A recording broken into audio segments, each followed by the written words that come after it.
পাঠ্য বই ছাত্রছাত্রীদের হাতে পৌঁছায় নাই, কবে পৌঁছাবে এটা আমগের উপদেষ্টা জানে না। শোনেন কি কয়। কোনো বছরেই মার্চের আগ পর্যন্ত সব বই দেওয়া হয়নি, কবে নাগাদ সবাই সব বই পাবে এটা আমি জানি না। আপনি ওনারা জিগান আপনি ডায়াপার পাল্টাইছেন কিনা, দেখবেন এটাও উনি জানেন না। আবার আমার দেশে একটা প্রতিবেদন দেখলাম, সেখানে দাবি করা হয়েছে যুবলীগ নেতার ষড়যন্ত্রে পাঠ্য বই পাওয়া বিলম্বিত হইতেছে। নির্ধারিত সময়ের মধ্যে শিক্ষার্থীদের হাতে যেন এনসিটিবি বই তুলে দিতে না পারে সে লক্ষ্যে কলকাঠি নাড়তে শুরু থেকে সক্রিয় হয়ে ওঠে একটি চক্র, যারা অযথা সময় ক্ষেপণ করে লক্ষ্য হাসিল করতে চায়। তাদের মূল লক্ষ্য ছিল অন্তর্বর্তী সরকারকে বিব্রত করা। বিভিন্ন গোয়েন্দা সংস্থা ও এনসিটিবির কর্মকর্তাদের সঙ্গে কথা বলে এর সত্যতা মিলেছে। মুদ্রণ শিল্প সমিতির সাবেক সভাপতি এবং যুবলীগ নেতা জহুরুল ইসলাম পাঠ্যপুস্তক নিয়ে সরকারকে বিব্রত করতে প্রথম থেকেই সক্রিয় হয়ে ওঠেন। এরই অংশ হিসেবে সরকারের বিনামূল্যের পাঠ্য বই মুদ্রণের জন্য 25 মার্চ পর্যন্ত সময় চেয়ে শিক্ষা উপদেষ্টা বরাবর চিঠি পাঠিয়েছিলেন মুদ্রণ শিল্প সমিতির সিনিয়র ভাইস চেয়ারম্যান জুনাইদুল্লাহ আল মাহফুজ। এ নিয়ে ব্যাপক আলোচনার পর তড়িঘড়ি করে সংবাদ সম্মেলন ডেকে ক্ষমা চান মাহফুজ এবং সমিতির প্যাডে চিঠিটি যাওয়ায় নিজের দায় স্বীকার করে ক্ষমা চেয়েছেন সমিতির সভাপতি রাব্বানী জাব্বারও। রাব্বানী সাবেক ডাক ও টেলিযোগাযোগ মন্ত্রী মোস্তফা জব্বারের আপন ভাই। আওয়ামী লীগের মন্ত্রী স্টিভ জব্বারের ভাইরে দেওয়া হয়েছে বই ছাপানোর দায়িত্ব, রাব্বানী জব্বার। তো এই হবে না।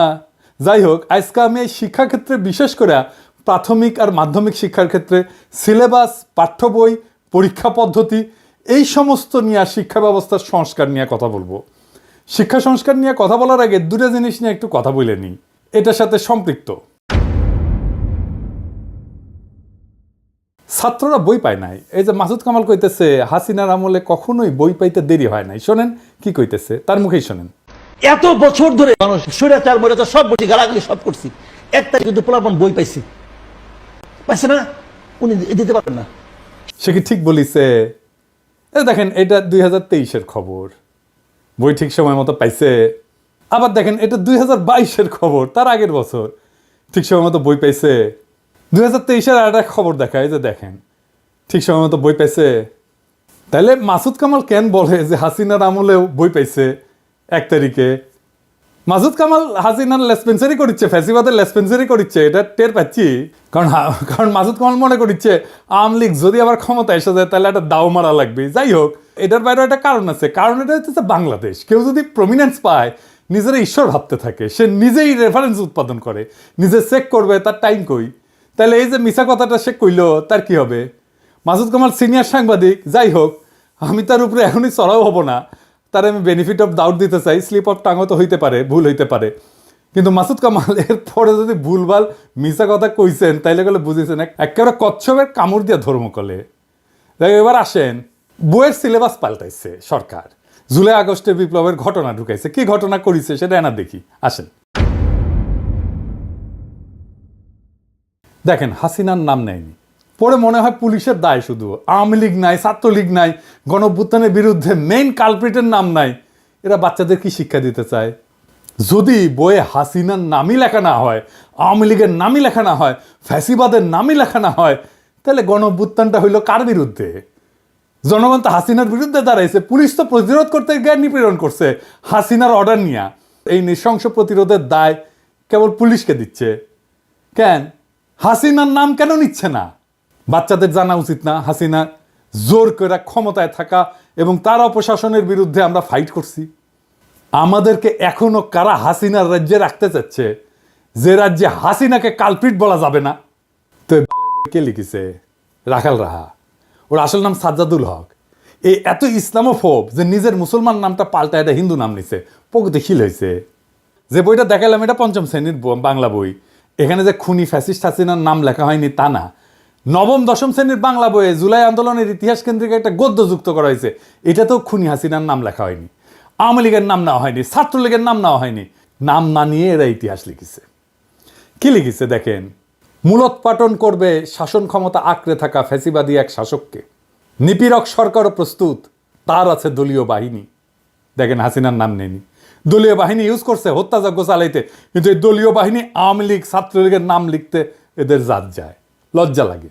এরা ইতিহাস লিখতেছে, কিন্তু আমরা কার বিরুদ্ধে যুদ্ধ করছি তার নাম লিখতেছে না।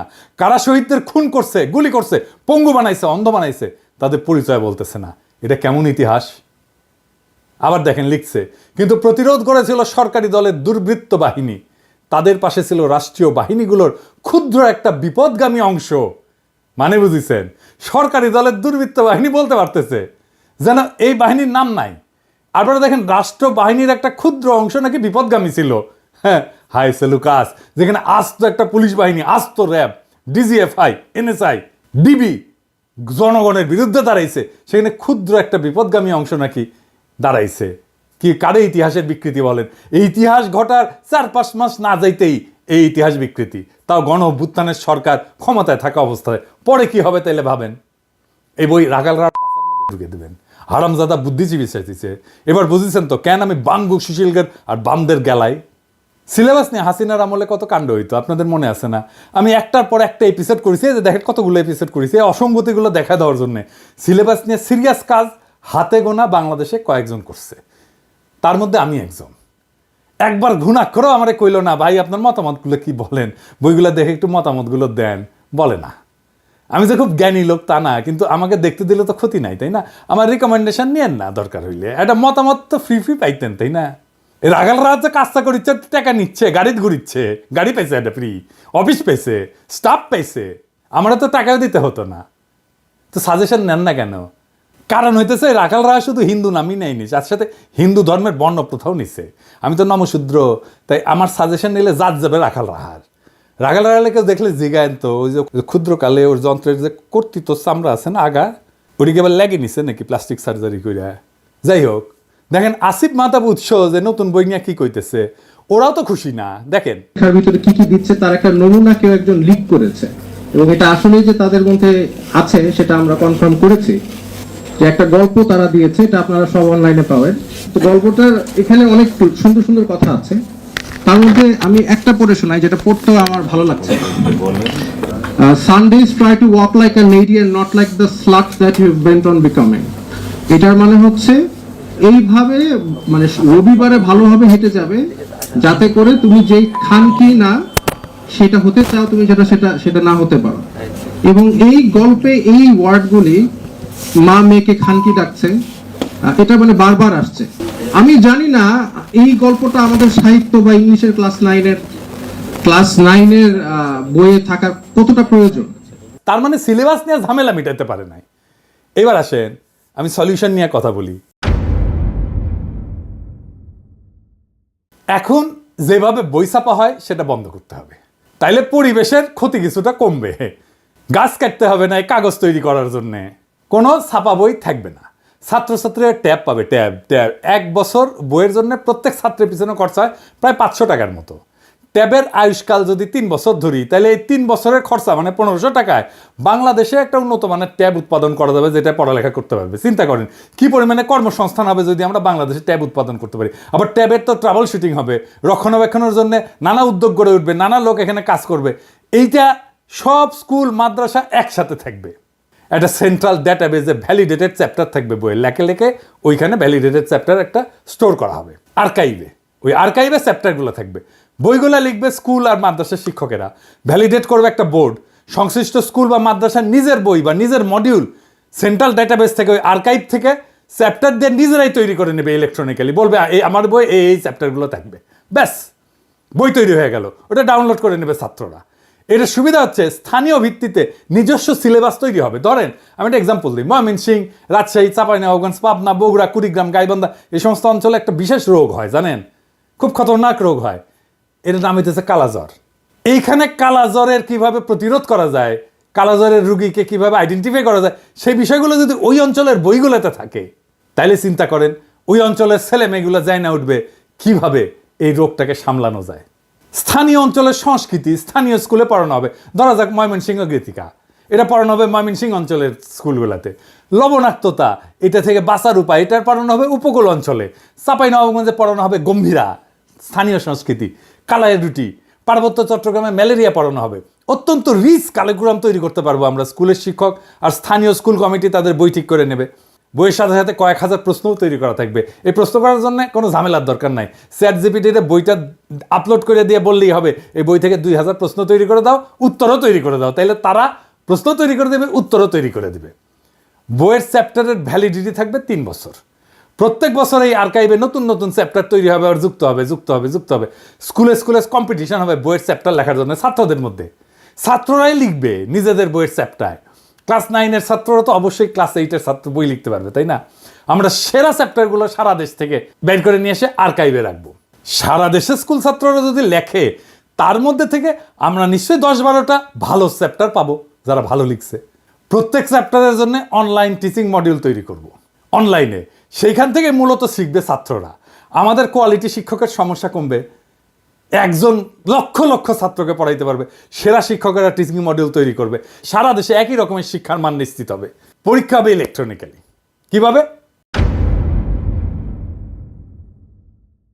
ওই ট্যাব দিয়ে পরীক্ষা দিতে পারবে সবাই। প্রশ্ন র্যান্ডামলি তৈরি হবে অ্যালগোরিদম দিয়া। এক একজনের জন্য এক এক প্রশ্ন। পরীক্ষাও দেবে ট্যাব থেকে। কাউকে প্রশ্ন করতে হবে না, খাতা দেখতে হবে না, টেবুলেশন শিট বানাইতে হবে না। সকালে পরীক্ষা, বিকালে রেজাল্ট বের হয়ে যাবে। কত সময় বাঁচবে দেখেন। পুরা শিক্ষা ব্যবস্থা নিয়ে, সিলেবাস নিয়ে বেশিরভাগ সমস্যার সমাধান হয়ে যাবে। রাখাল রাহাদের রাহাজানি থামবে। আমরা অনেক গুরুত্বপূর্ণ বিষয়ে নজর দিতে পারবো এইটা অল্প সময়ের মধ্যে সম্পন্ন করতে পারলে। এখন প্রশ্ন হচ্ছে, এইটা কি বাস্তবায়ন করবে এই সরকার? এই সরকার তো কিছুই করে না, কিন্তু বলতে তো অসুবিধা নাই। আমাদের স্বপ্নটা জাগায় রাখতে হবে, আমাদের জাতিকে বুঝাইতে হবে আমাদের সম্ভাবনাটা কত বিশাল। আমাদের সমস্যা যাই থাক, তার সৃজনশীল সমাধান আছে। একদিন না হয় একদিন এই সমাধান বাস্তবায়িত হবে। ততদিন স্বপ্নকে জাগায় রাখতে হবে আমাদের। আমরা স্বপ্ন দেখি এমন এক বাংলাদেশে যেখানে শিক্ষার জন্য অপেক্ষা করতে হয় না, যেখানে পাঠ্য বই বিতরণে অব্যবস্থাপনার শিকার হইতে হয় না। আমরা স্বপ্ন দেখি এমন একটা শিক্ষা ব্যবস্থা যা শুধু জীবিকা অর্জনের পথ দেখায় না, বরং সৃজনশীলতা, উদ্ভাবনী শক্তি এবং আত্মমর্যাদা জাগায় তোলে। আমাদের স্বপ্ন একটা বিপ্লবের, সৃজনশীল বিপ্লবের।